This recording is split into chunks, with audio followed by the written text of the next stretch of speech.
the Mayo Experience. That Mayo Experience. That Mayo Experience. That Mayo Experience. Experience. Welcome to the Pat Mayo Experience, presented by DraftKings, the season finale, 2001 Tour Championship picks, bets, and end of the season awards from myself and Geoff Fienberg. Remember to smash the like button to the episode, and in the comment section, tell me who your player of the year is, because I think this is, I don't know if it's a complete toss-up, but I think there's some compelling cases that you can make for certain players. So just one name, who is it, player of the year for the 2020-2021 season before we take a huge layoff of 1 week, and then the next season actually starts. This is the end of the regular Monday, now Tuesday shows for golf. I will still have the DraftKings pick show every week on Tuesdays during the NFL season, but myself and Geoff will be on the Wednesday Pat Mayo Experience breaking down all the spreads for the NFL games. If you haven't checked out the NFC win total show yet, that came out on Monday. Thursday, you're going to have the AFC win total show. So that is all great news, and I want to remind everyone, if you want the biggest advantage you can get during the swing season for golf, fantasynational.com/Mayo to get 20% off. As the fields get weaker, the stats become even more important once we get a little bit of a sample moving forward. So whether it's for DraftKings, whether it's for betting, that is something that you're going to want to look into. fantasynational.com, the most customizable stat database on the planet. So go become a member right now if you haven't done that already. And congratulations to the winners for the Race of the Mayo Cup one and done event. Congratulations to me for slightly ousting Geoff as the winner of our personal one and done. That's like the only one and done money I'll ever get for the rest of my life. It's like anything that's outside of the three of us is the only thing that I'm not even good at it. I'm just better than you two at it. So that's the way that ended up going, because Justin Thomas outlasted Scotty Scheffler. I think anyway. Geoff, Thomas beat Scheffler, right? I'm not sure, man. I don't know. I have no idea. I think so. I should probably look into that. I just assumed that he beat him because I saw that Scheffler. I don't think I could have jumped you. I don't think it would have been enough if you beat him by a stroke or something. No, they actually tied for T22, so I beat you by the marginal amount I was beating you by anyway. Cuss needed Brooks to win in order to do that. Obviously, he didn't. So we'll recap last week, which was awesome for at least the parts that I saw, because I was away most of the weekend and got home on hole 16 of the final round, which was like watching another round after that, but that was great. Then we have Eastlink. I don't have a ton of Eastlake thoughts, to be perfectly honest with you. And we'll talk about maybe ways that they can fix this or at least generate some sort of excitement, because it's not super exciting. I mean, it will be on Sunday when we're watching it, but going into the week, it's really there's no DraftKings show this week because DraftKings with 29 guys in this field. I mean, use Fantasy National. Don't bother with me. But a new race, not to the Mayo Cup. That's going to start at the Sony Open next year. But if you want to play a full season of one and done, the first one is already filled. So now there's a second one up. FanGolfChamp.com or FantasyGolfChampionships.com. It's $50 to play. It's like a 53-person one and done, I believe it is. That's going to go all season long. So it's winnable with the amount of people in it. And it's just a lot of fun to keep yourself invested in golf throughout the season. So we're just going to create a whole bunch of these smaller one and done before we do the huge one that starts in January that everyone will play with. But if you love the one and done and you want to get into it, there are new ones up right now starting in a week's time, or 2 weeks time, at the Vivint, formerly the Safeway Open, at fantasygolfchampionships.com, plus NFL prop competition for the Mayo Media Network. If you deposit on Prize Picks, you'll have to play $7.11 per week to get into the contest. It's going to be a season-long one with your picks every single week adding up. It's going to be like the Super Contest. Highly recommend that you play in it. If you use code MMN at your deposit on prizepicks.com, you will get a deposit match of up to $100. So you just deposit $100, you'll get the match of $100, and you get all your money for the season to play in this. It's like whoever gets the most over-under props right per week or per the season is going to win. Whatever we figure out is the pool. It's not official yet, but that's actually what's going to happen. We're going to work on the prize pools and the prizes, and there's going to be weekly payouts if you get all your picks right. So it's only $7.11 to play every single week, and we'll boost up the weekly payouts on that as well. So prizepicks.com, code MMN, and then go do that, and you'll be in the pool. We'll have more details on that starting next week on the football shows, but if you want a props season-long pool to play, play in. This is going to be a really fun one. You play against me, you play against Jeff, you'll play against Cust, play against all the viewers of the show. So I recommend you do that. So the prize picks, code MMN, and Fantasy Golf Championships for the new one and done that is out there right now. Jeffrey, I hedged out last week on Finau, and that was a disastrous decision, but I stayed the course, as I always do when I get to a head-to-head playoff, and lock in some big money for the week. Not as big money as I would want if my guy won, but my guy didn't win this week. And I don't know, would sportsbooks have been shut down if Bryson won? Because everyone bet on Bryson last week. Yeah, I had multiple tickets. It would have been glorious. Things have been too good though. I gotta roll with the punches. It went like, I don't even know what I saw. It was so weird. All of it. It was a really amazing way to end the season, a frustrating way. I joked on Twitter that having my Bryson bet yesterday is pretty much the training camp my body needs for Charger season. Like, just disappointment time and time again. That's how I go to bed Sunday. Yeah, I don't know. It was absolutely wild. Par from the water. Cantley did his answers before that. I don't know. Before we really break it down, I just want to say, I think the 11th hole on Saturday and Sunday was such an insane, like, I don't want to say turning point, but it was incredible. Like, Saturday, Bryson sticks it to like a foot, and he's about to go up 5 or 6. And Cantley hits a 20-foot sideways on 11. So Bryson's 4-stroke lead, I think, is all it ends up being. And then, I don't know, maybe if Cantley didn't make birdie on that hole on Saturday, he wouldn't have felt the need to really push that shot that goes into the water, which starts his string of events on Saturday. And then yesterday, Bryson drives the green, or pretty much drives the green on 11, just in front of it, sets himself up for like a 4-foot birdie. What does Cantley do again? I don't know, just nice sideways bomb. I don't want to say bomb, but like he did all week, just distance putts. So even before the playoff, I was thinking about that 11th hole, or before the water ball, Bryson bogey on 17. That 11th hole was in my head all weekend. Yeah, how it played its role.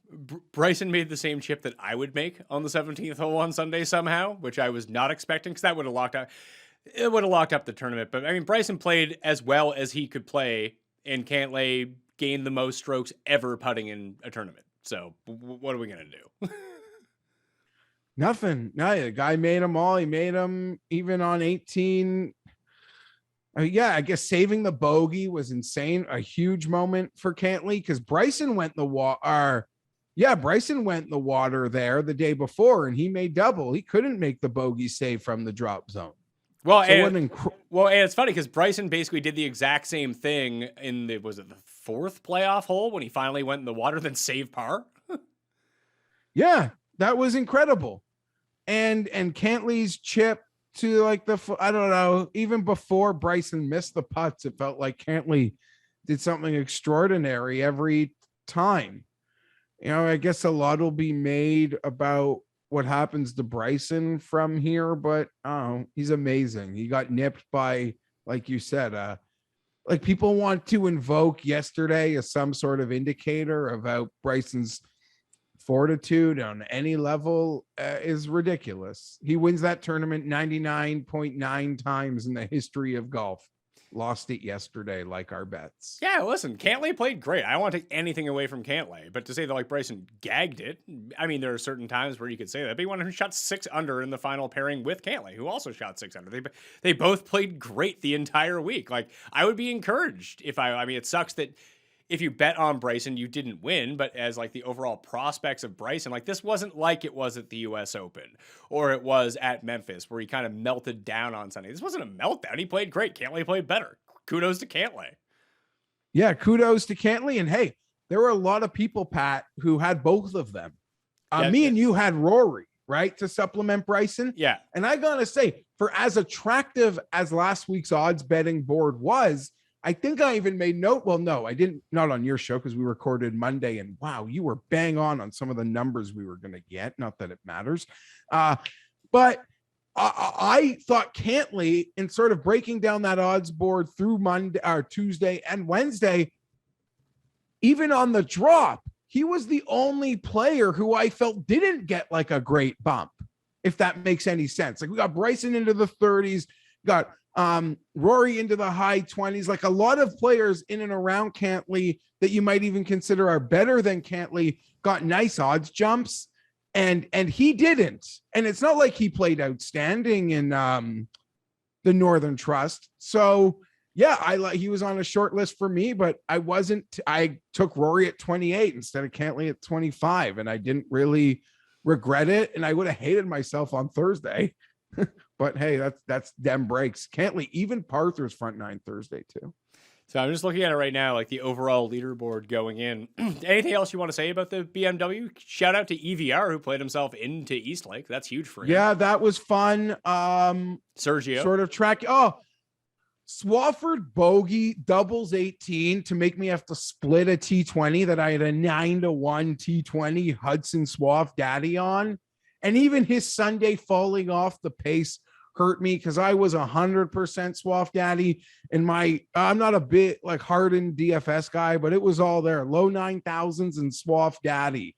I thought I wanted to brag with a screen grab and a statue of me, but just like it always ends, heartbreak. Well, the other stuff going on overseas too, there's a weird situation developing for the European Ryder Cup team, because Sergio has a chance to play himself onto the team with points now, like in an outlier situation. I don't know if he's going to play Wentworth or not, but I assume that he's going to go over and play after the Tour Championship.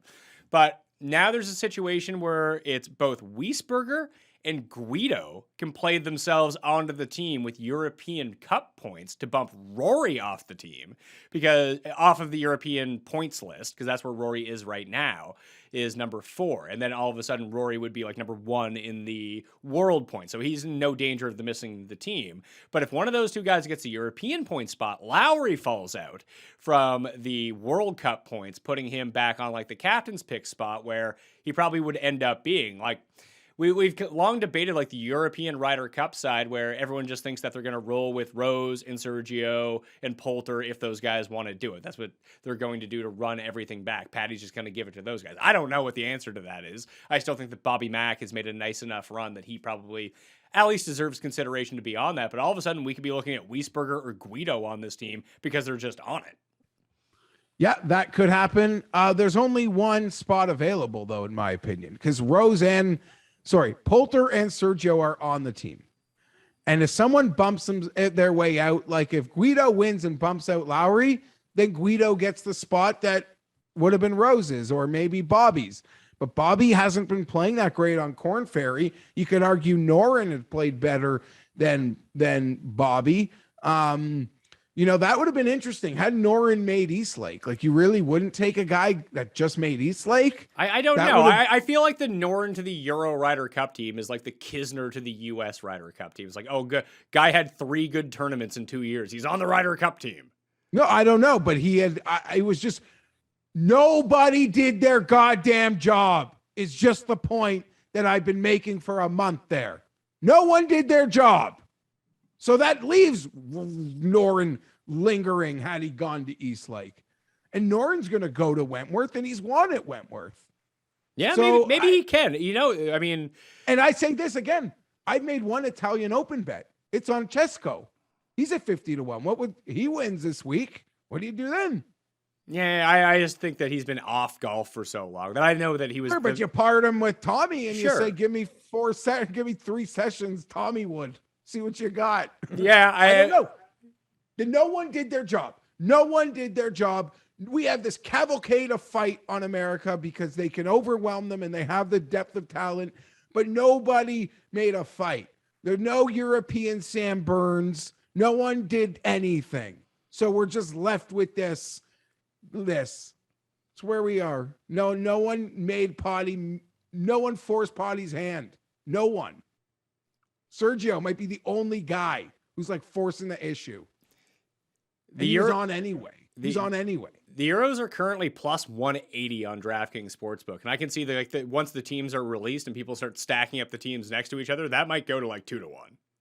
Okay, I'll be honest. I had a really big Bryson ticket out of DraftKings yesterday that I had to hit up some of our friends, mutual friends in Jersey to make at that 35-1 on the Tuesday morning, Pat. So I had a full full Benjamin on that. And in terms of like how we like, it almost got to the point like, if I win, how do you get you the money? And I'm like, if I win, I just want you to slam Ryder Cup because it was 175. And I assume like an American playoff where both guys really did look amazing has made the line get bigger off of Finau winning last week. So yeah, I could see this being 200, 220 by the time we kick off. Yeah, I'm looking at it right now. If you have tie in as, I mean, they do on DraftKings Sportsbook as well. But tie, if you're betting America, just to note, the other option is tie or lift the trophy. Lift the trophy and tie means the same to America because they need to win by a half point to lift the trophy. So take the better odds. Some books will have different odds, thinking they're getting you, thinking you're pushing on a tie. To lift the trophy and you bet America, you would lose on the draw. Draws go to lifting trophy of past champion. Yeah, so to lift the trophy is the same on DraftKings Sportsbook. It's minus 175 USA to win, minus 175 to lift the trophy. If you include it's a great odd. If you include, yeah, it's probably the best odds on the US that you're going to find because I'm looking at a different spot right now, and it's US minus 190, Europe plus 200 with a tie at 11-1. So if you do take the tie out of the equation, it's just to lift the trophy, then Europe goes down to plus 135. I don't know what I want to do, and we'll do a Ryder Cup show and figure it out. I just want to get your thoughts on like how this team is actually shaping up. So I think we know that. Did anything change? Did Cantlay get enough points to get on the team now? Like, is he a lock? I think so, yeah. Not that it matters. He's locked anyway. Like, wouldn't matter, but yeah, he's in. But he was a part of that group that was... Yeah, part of it, but he was on the safer part of it. Yes. Because, I mean, as soon as Finau won, it was like, oh yeah, Finau's most definitely on the team now because of this. And I didn't know if that had bumped down Cantlay or not, or how people were feeling with it. Yeah, Cantlay is an auto for it right now. So the auto... The autos as we stand, Morikawa, DJ, Bryson, Brooks, JT, and Cantlay. That leaves Finau, Xander, Spieth in the next three spots. They're most definitely on the team. I think Patrick Reed's health is going to decide whether he's on the team or not, but let's say he's on the team. That makes 10. That leaves 2 spots for English, Berger, Webb, Scheffler, Kokrak, Burns, Horschel, Kisner, Na, and then there's Phil. Scheffler's ejected. I mean, what if Scheffler plays really well at Eastlake? I love Scheffler. He didn't win. He's got to win. He's just gone now on merits of not having won. Well, those other players. Does that unfortunate? Does that put Webb out of it too? Well, I mean, like ever. No, I don't think Webb is out of it. But yeah, in my opinion, Webb is out of it. To me, it's a 4-man list. It's in no particular order, although I would take Berger and English if it was me, but it's Berger, English, Burns, Phil. That's to me what those 2 spots are down for. If Reed isn't healthy enough, then that's a wild card in all of this. Yeah, if Reed's not healthy enough, I think that's like locks Phil onto the team. But they were even saying Burns is so confident in himself that he has made accommodations at Whistling Straits for his family.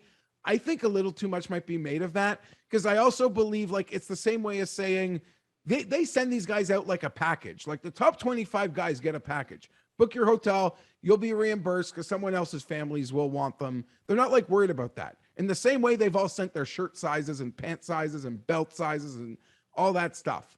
Like everything, like, because we're so deep into this. These aren't late decisions.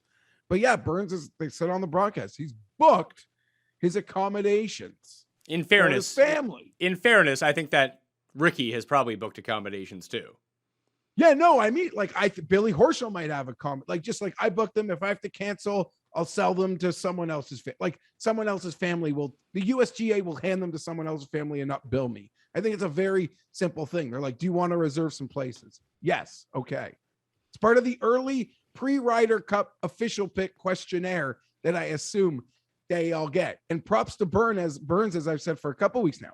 The fact that he's even on the mailing lists puts into perspective what a goddamn season that man has had. Let's talk about the Tour Championship. We're going to East Lake in Atlanta, like we do every single year for the Tour Championship. We'll get to the wonky rules in a second, how this all kind of plays itself out. But East Lake is 7,346 yards. It's a par 70. I think that it's a more difficult sedge field, and like there's crossover with sawgrass. It's a Donald Ross design. It's a short Bermuda par 70. I mean, it's not short, obviously. It's 7,346 yards. Maybe Valspar at the same time could be a bit of a correlation, but I don't like betting this tournament. I think it's a horrible tournament to bet. I actually prefer, if I'm going to bet it, is to bet without starting strokes. The starting with the starting strokes, and right now, if you want the complete run through of what's going on, let me pull it up here. I just had to pull it up. Cantlay is the leader going into this. He's going to start at -10. Bryson's -8. Finau's -7. Rahm is -6. Cameron Smith -5. Thomas, English, Answer, Spieth, and Burns are all -4. Morikawa, Sungjae, Hovland, Louis, Dustin are all -3. Then it's the rest of them at -2, -1, and even all the way down to the 19th spot, because I don't think that Patrick Reed is going to play, so it'll only be 29 players in the field.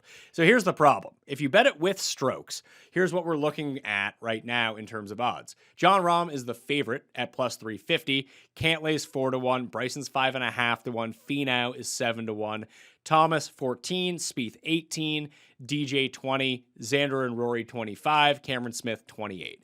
And all of that is baked in with starting position. Without starting position, Rahm is 6-1, Xander is 11, Rory's 12, so is Dustin. And then you have Thomas at 14, Bryson at 16, Spieth at 16, Brooks and Cantlay, Louis all at 20 with Finau and Scotty Scheffler. Morikawa is 22-1. Coming off a really disastrous week again. Maybe he is hurt. Maybe he's just going through a slump. We saw him go through a slump after he won the PGA Championship last year as well. But this is where he got his mojo back, was actually at East Lake, because he had so many points that he was guaranteed to make East Lake. And he actually played really well at East Lake last year, despite being in a funk coming in. Yeah, I don't know. Rory made those burnout comments at the start of last week that some people overreacted to. To me, 90% of these guys have burnout. And as much as you might think the young guys would have the least amount of burnout, I would argue it's all a whirlwind. Like a lot of the experience, including the Olympics, the guy won a major. I mean, what a crazy little bit.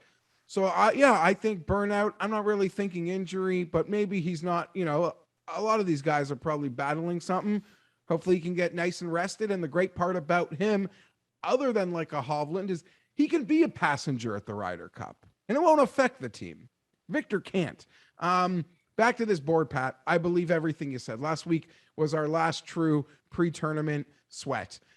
We're essentially betting a live tournament. It's like they've already played around. These are live lines to bet without the starting strokes. There are a few options that I look forward to bringing that I'll talk to you about here, but I wonder motivation. Like, do they know? Do they care? Or is it as simple as like a baseball player in September is going to the plate 4 times that day? He's just going to try to win his battle. And it doesn't matter if his team is 30 games out of a playoff spot. Like, I don't know if these guys are even going to do they ever pay attention to the non-starting strokes? It's just a weird dynamic. That being said, there's a bet or two there where I believe I would make it. Yeah. Yeah. What I think that they should do for the Tour Championship is I think they have the right idea with these starting strokes, because you have to make the playoffs worth something. That maybe you play 2 days of the starting strokes and then the top 8 play match play the final 2 days. Maybe that's the solution. What about early match play that doesn't involve the top guys, and then we get to something on the weekend? I don't know. I would be in favor of it, the match play. I will say, I'm not a FedEx Cup truther. I think the format is unequal. No real fault of the tours in the sense that a lot of the events outside of majors and WGCs, they have the same points, but they don't have the same fields. But they're not the tour doesn't want to insult an event by limiting its points, and they want to do the best they can to encourage the best players they can to go. So they're going to give it full points, if that makes any sense. It's a weird situation. That being said, you hit on something, Pat. One thing these FedEx Cup events do, and we'll get it this weekend, we'll get it Sunday, is we're going to get a grade F and final pairing with 2 or 3 super elites, maybe 4 in the pack, playing for 15 million. Just like we got that Brooks Rory showdown a couple years ago. Like, I can't stand what this is right now from having to make content, from having to talk betting, but the golf fan in me loves what this sort of turns into on Sunday. And from a tour TV perspective, I think that's all they want. Like, the starting strokes get irrelevant for the guys that just watch the weekend. You know what I mean? Like, so many golf fans don't even watch Thursday, Friday. Yeah, but the way that you have to look at it is it hasn't been all that close on Sundays. Like, there's been a little scare here and there with the adjusted points. Rory beat Xander by 4, and Xander won the week. He had the lowest score of the week, and he lost by 4 to Rory 2 years ago. And Dustin won by 3 last year over Xander and Justin Thomas. Rory was the lowest 2 years ago. Xander was the lowest, just 72 hole last year, but that put him within 3 shots of Dustin, who didn't have to play his best golf. Like, I don't know. It feels like the Sunday dramatics are less intense for the 15 million. Like, as weird as it sounds, and maybe it's because it was Tiger when Tiger got his win here, but Rose won the 15 million bucks. Like, that at least felt like a great Sunday. Yeah, we have a heated debate. Like, you could just play the clip from last year instead of us doing it again. Like, I've been hard on this format in the past. I don't think it's that difficult to follow 2 leaderboards. Goddamn NASCAR fans can follow 2 leaderboards and decipher what means what and start all these guys at no stroke advantage. You know, I mean, like, NASCAR fans could do it. Obviously, golf fans, I'd hope, could figure out what the 2 leaderboards mean and how to decipher them. Yeah, but that only makes a difference to bettors. Like, no one gives a shit what the actual score is for the people. They don't. No, but I don't even mean just bettors. That's like saying NASCAR cares about its bettors. Oh, like, I'm just saying you could have 2 simultaneous leaderboards, and I think the tour completely overrates how hard the golf fan would have figuring out what's going on. Also, when you consider the majority of golf fans, probably, I mean, I'm not, but the majority of you are probably highly educated, bright people who could figure it out. So I don't know. Whatever they're doing now, I don't love. But when we get 2 elites battling on Sunday, I would love it. But you're telling me my perception is dead effing wrong. So I'm back to hating it. And maybe we'll get a year where it works out seamlessly. And maybe we've had 2 years with how just it didn't work out the way that it's supposed to work out. Who knows? Like, it's really tough to play that, but the guy winning going into it both times has won. And maybe that's his reward for being at the top of the standings. Very clearly it was in the $15 million paycheck that goes along with it. But I don't know. I feel like eventually we'll get this right. We're just not there yet. And maybe we're making steps to see what works and what doesn't work. In terms of the betting, here's what I thought was weird. Justin Thomas is 14-1 to win without starting strokes. He's also 14-1 to win with starting strokes. Now, he'd have to make up 6 strokes in order to win without strokes. And you'd have to think if he did that, he'd win without starting strokes anyway, wouldn't you? Yeah, that was one thing that caught my eye quickly when sort of comparing how these odds were put out, Pat. And he's played well at East Lake before. So that did catch my eye, certainly. I don't really have any bets for anyone. I don't want to bet this one. Do you? Not really. Not at all. I might, you know what? I might blind bet Morikawa 22-1 without strokes, just because it's Morikawa, and every time he drops down from the super elites, just bet him. And that's been a profitable move. I mean, I would make a case that I've thought about this, Pat. Just betting Jon Rahm without strokes. I think there's gotta, I mean, he's been so close. He plays great every week. I think he just goes absolutely nuclear. I actually want to argue he's been quite composed on the golf course when you consider what Jon Rahm should behave like when he feels he might have had 3 more wins in the last 10 months, or sorry, 8 to 10 weeks, or whenever, since the US Open was. Does feel like he's left 3 or 4 tournaments on the table. I think he just, I think he steams it. And I think for a guy like Rahm, being in a chaser position is what burns the belly. He's not used to this role. He's not used, even though he's still the chalk, even with dropping 4 points, right? You said on the other board, he's -3 or plus 350. Yeah. But Rahm on the other side, 750. I don't want to bet this event. I don't want to bet it hard. Football's in a week. I don't know. Golf's been great, but this event doesn't do it for me. If Fantasy National wants to pop me some information and say, get on that guy, or sorry, beep, if any book is just being really lazy with the format and how things are going and we can catch something, maybe I can get in. And if it becomes a 2-horse race, maybe I'd bet it like a football game Sunday, because I'm sure as hell going to watch it all day if it's like a 1v2 sort of thing, like this week turned into, or this past week.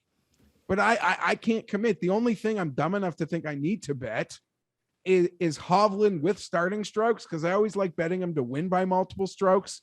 And this would technically be way harder than that. Yeah, how far back? Way back. How far back did I say he was? Hovland starts at -3, so he starts 7 back.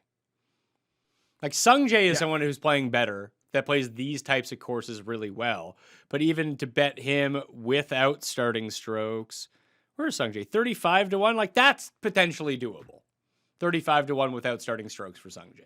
I don't hate that, but I'd rather bet Morikawa at 22. And for Christ's sake, he could be hurt and be dead last. So I think that's the only bet I'm going to make. Morikawa without strokes 22-1. And I think I will be watching the board live, because I will be watching it. And if something presents itself, then it presents itself. If not, fun betting golf this year. We'll be back in 2 weeks. Yeah, I will say, really having to make a pick though, the Rory at 12 or Justin at 14 without starting strokes would be the two bets that I might like if I chose not to just bet Rahm. I never bet Rahm, but I don't know. These bets, my bets would be so micro this week. I don't even like what they have to pay, because I'm not dropping pieces. I'm done dropping pieces for the season. Season's over. Yeah, time to cultivate that bankroll for NFL season. Like I said, you have to put a very minuscule amount of your bankroll by depositing $100 onto prizepicks.com using code MMN or the link in the description, and you'll be eligible for every week of the props pool, which there are going to be prizes for, weekly prizes for, season prizes for. Just go do that. That'll be a lot of fun. We can shit talk each other too. You want to talk about award? I have nothing else to say about the Tour Championship. I really don't. I think it would be really fun. I'll tell you what I'm rooting for, actually.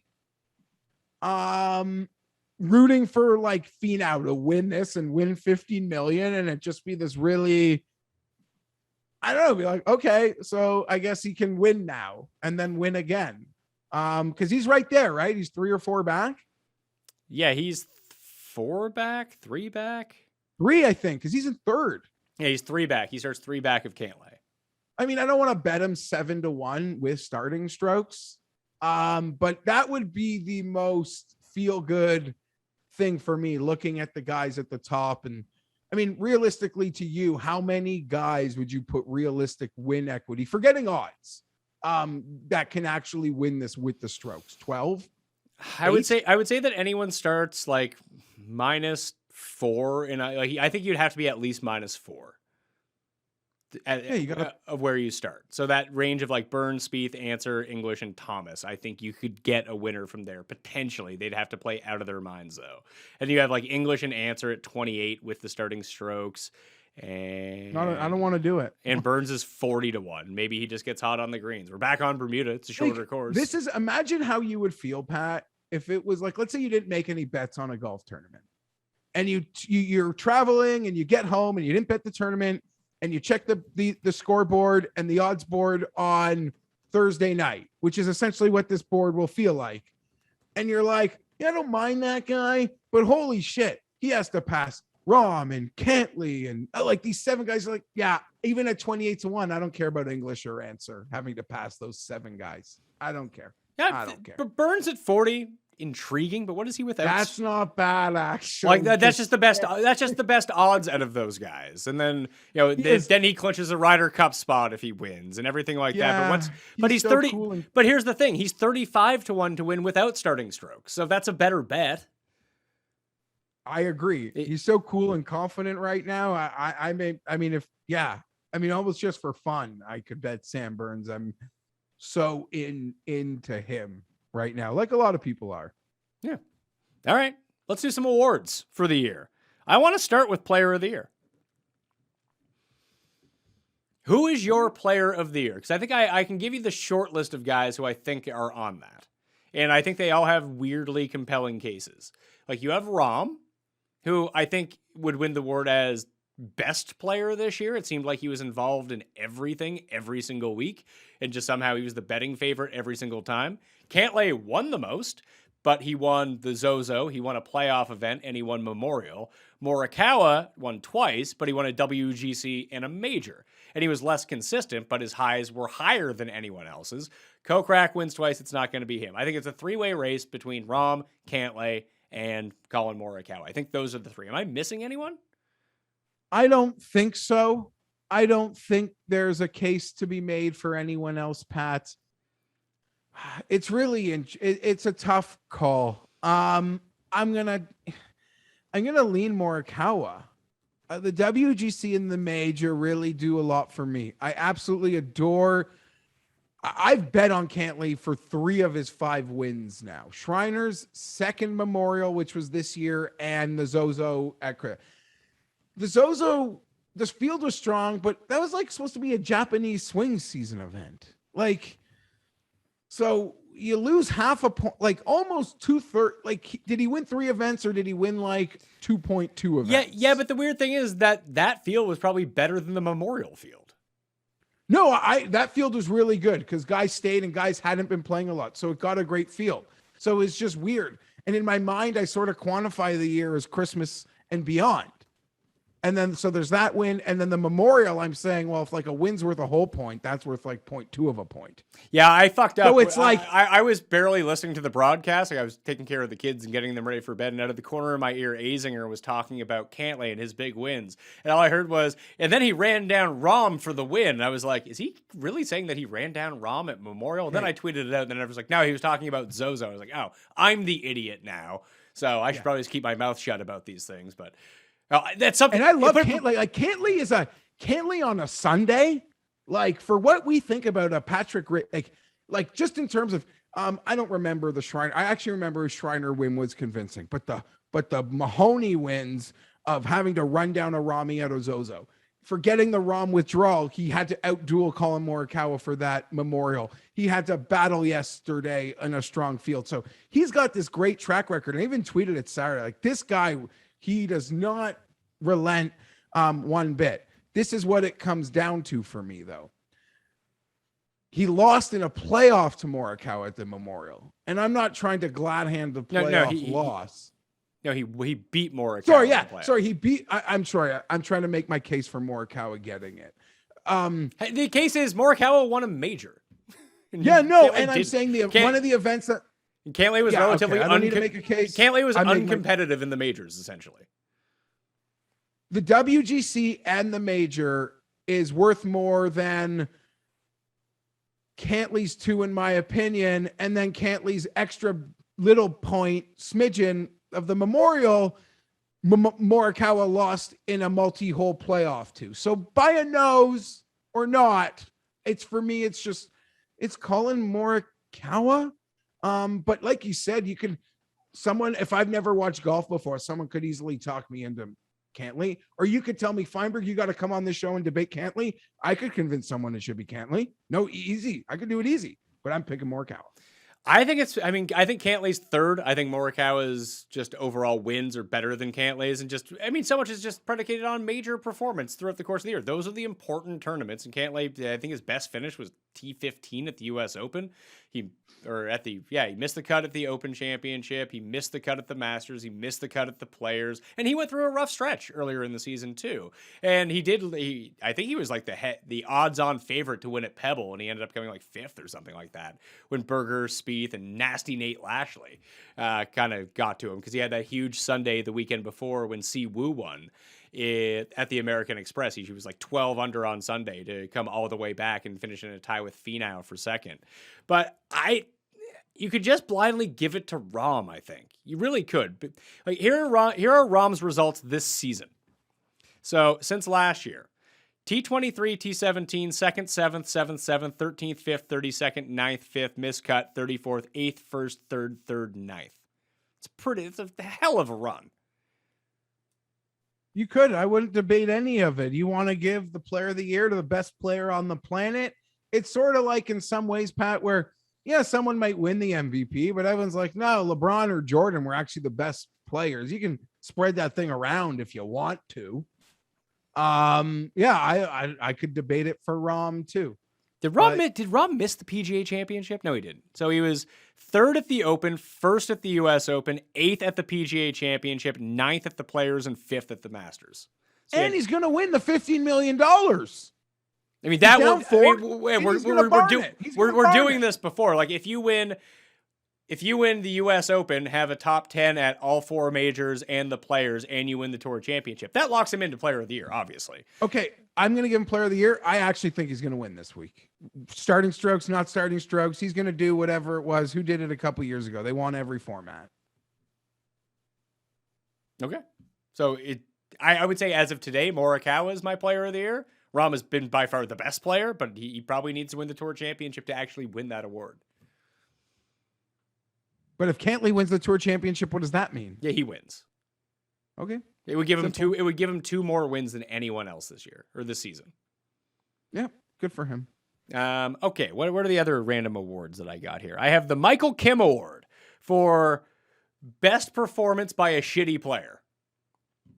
It doesn't need to be as bad as Michael Kim, but just like, oh my God, how did that happen? Do we have any of those this year? I don't know. Is it Matt Jones? Matt Jones is the one that like he's not a bad player, but the way that he won at Honda was like, oh my God. Yeah, I don't really have another one. I don't know. Like, how far do you want to go back? Streb beat Brian Gay, but that was a bad tournament, right? Yes, Streb is an interesting one. He won the RSM, and that was like, what? Yeah, and he outdueled Kisner in a playoff, which really annoyed me. But in terms of the actual season, the Honda field was so bad, though, Pat. Remember, it got really crushed. So I don't even know how to quantify that one. Say that one more. Oh, can I give you my answer? Can you just phrase it one more time? I just said the Michael Kim Award for most. It's from when Michael Kim won the John Deere Classic and had the best tournament of any player all season in an event.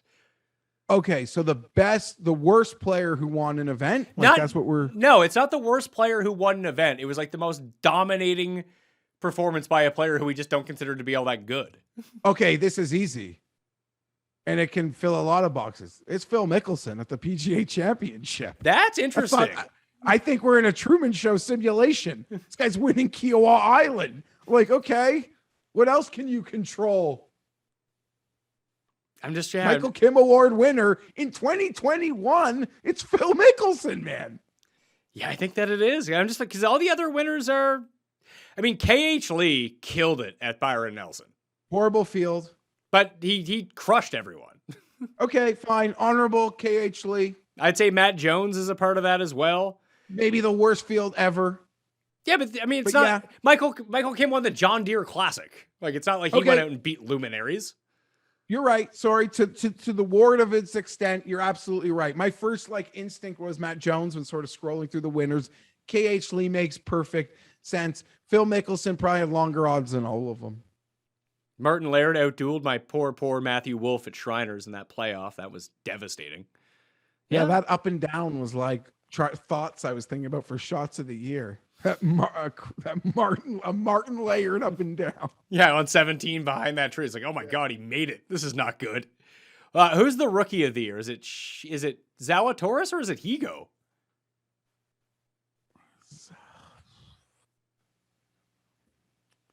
I'm going to say Zalatoris because Higo's just kind of like a shooting star. He showed up for a day. He'll be, I don't know what his full status is. Well, he has full status because he won.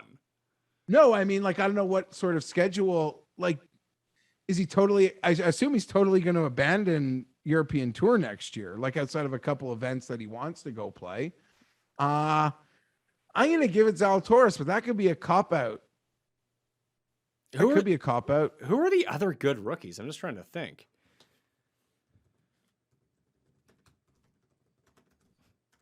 Those were the only two that kind of sprung to my mind. I guess Bobby Mack was technically a PGA rookie. Or does he even qualify? Because he had to go to Corn Ferry Tour to get status.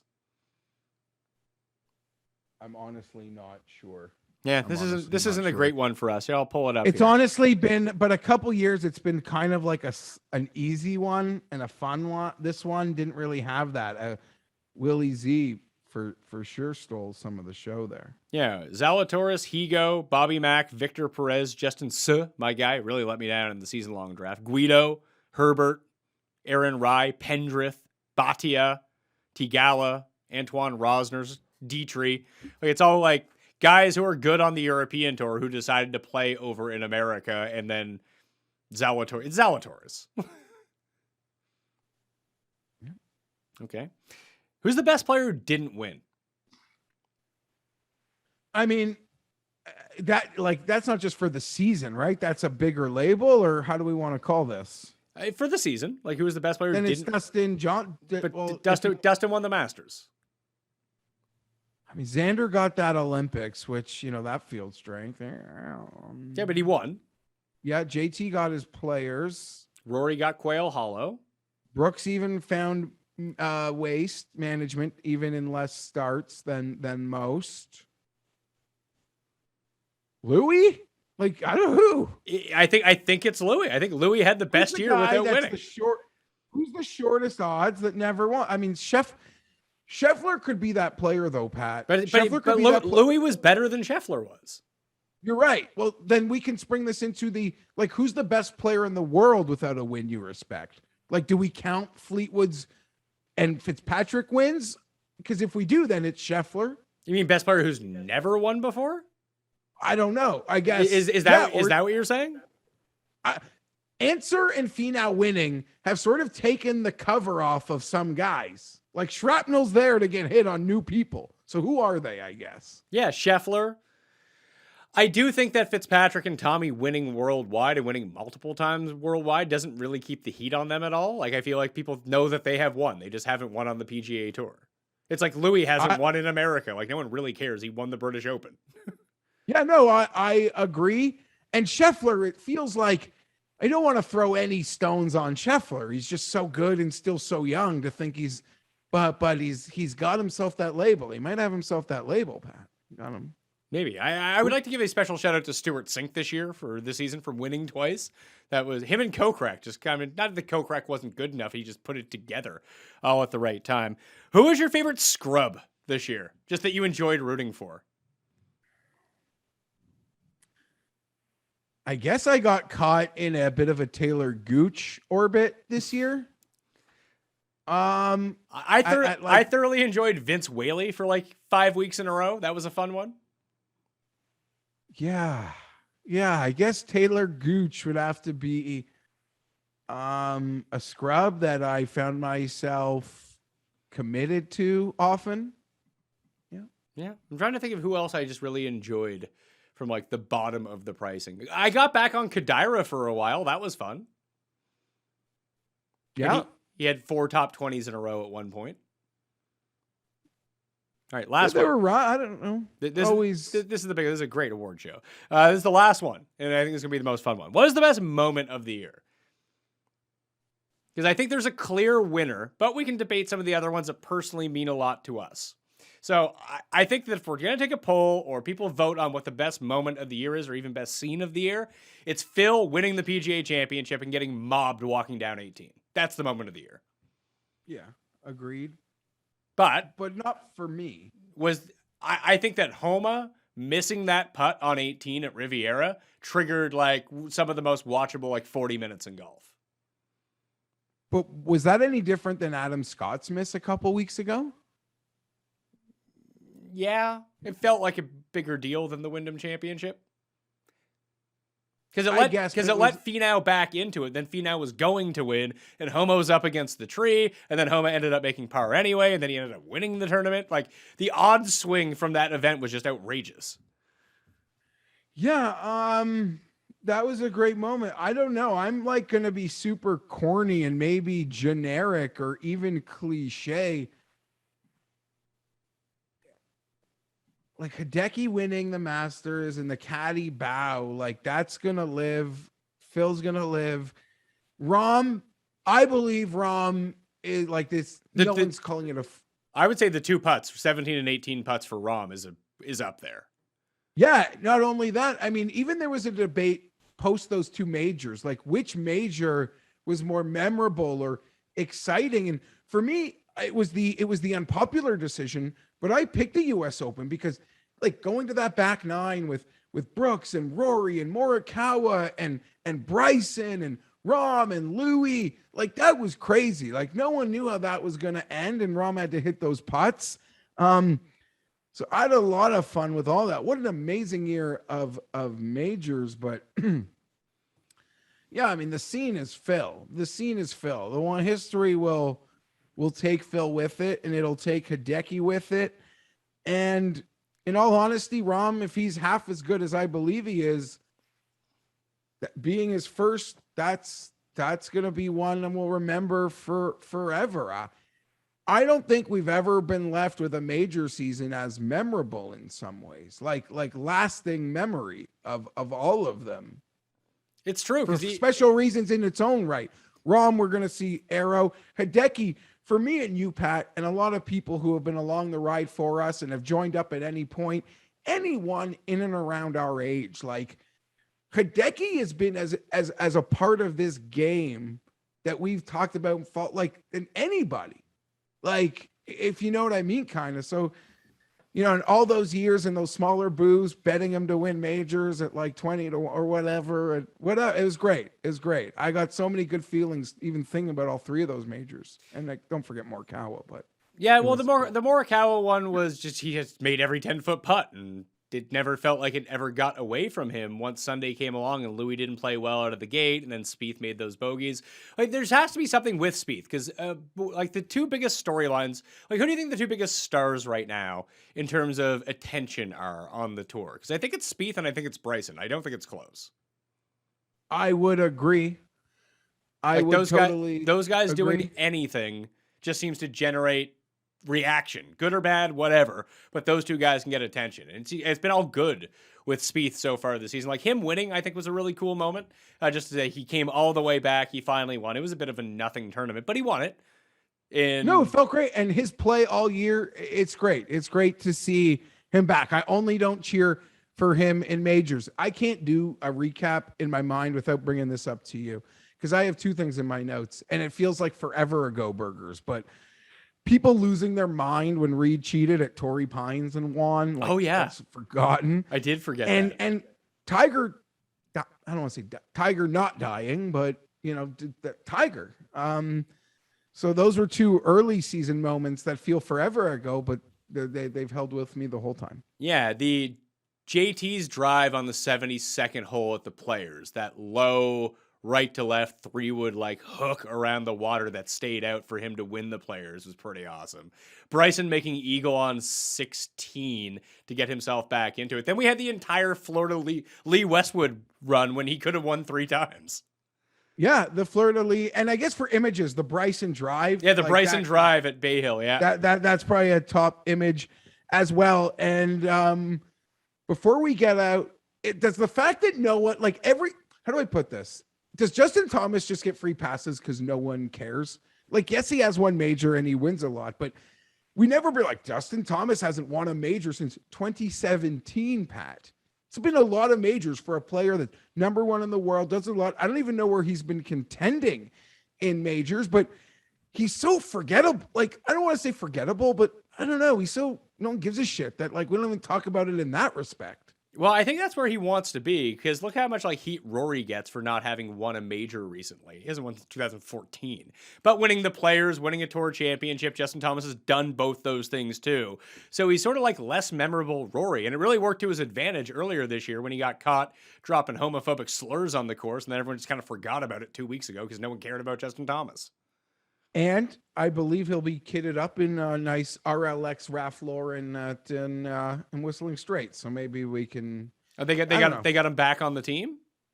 No, but it's you don't wear you wear it's USGA spot. Like it's the only thing they can wear of their own is their shoes. Okay. All right, that's it for me. Any final thoughts on this PGA season before we break into football?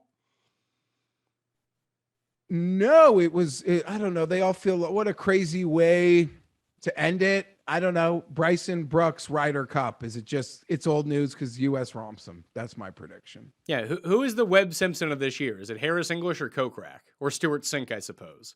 Of guy who just got markedly better out of nowhere. It's English, right? English. Yeah, English. I asked you, like, who's the guy that sort of changed your perception of them again? And we had English as our answer last year. And you're like, no, him literally going from like the 30th best player to now like the 12th best player. He went another level of like player again, where you can make the case. Like Burns is another player who what we thought he could like before the year to what he is now. What a leap. But even how high English started our thoughts, even winning the TOC to where it went to as the season ends was quite a remarkable year for him again. At G Fienberg 17 on Twitter. You can catch us Wednesdays on Mayo Media Network and the Pat Mayo Experience audio podcast feed. Rate and review that, by the way. Help us out over there for the Week 1 NFL Spread Pick Show. The show of the year. It's everyone's favorite show, the Week 1 show. We've already done the NFC totals. AFC is out on Thursday. And then we're into football season, and golf will be back just like the race to the Mayo Cup will be in January. So thank you for sticking with us this golf season. I will still be doing DraftKings breakdowns every week in season for the tournaments, but the betting show has been pushed to the side. Fantasy Golf Degenerates with Tambo and Kenny Kim will be up on Mayo Media Network every week, though, breaking down the betting and DraftKings side of all the tournaments. That is not going anywhere. Neither is the European Tour Pick Show. Next time you hear Jeff and I talking golf together, it'll be for the Ryder Cup, so tune back in. Smash the like and sub to the channel on the way out. Thank you for the great season. I'll see you next time. Mayo Experience! Experience!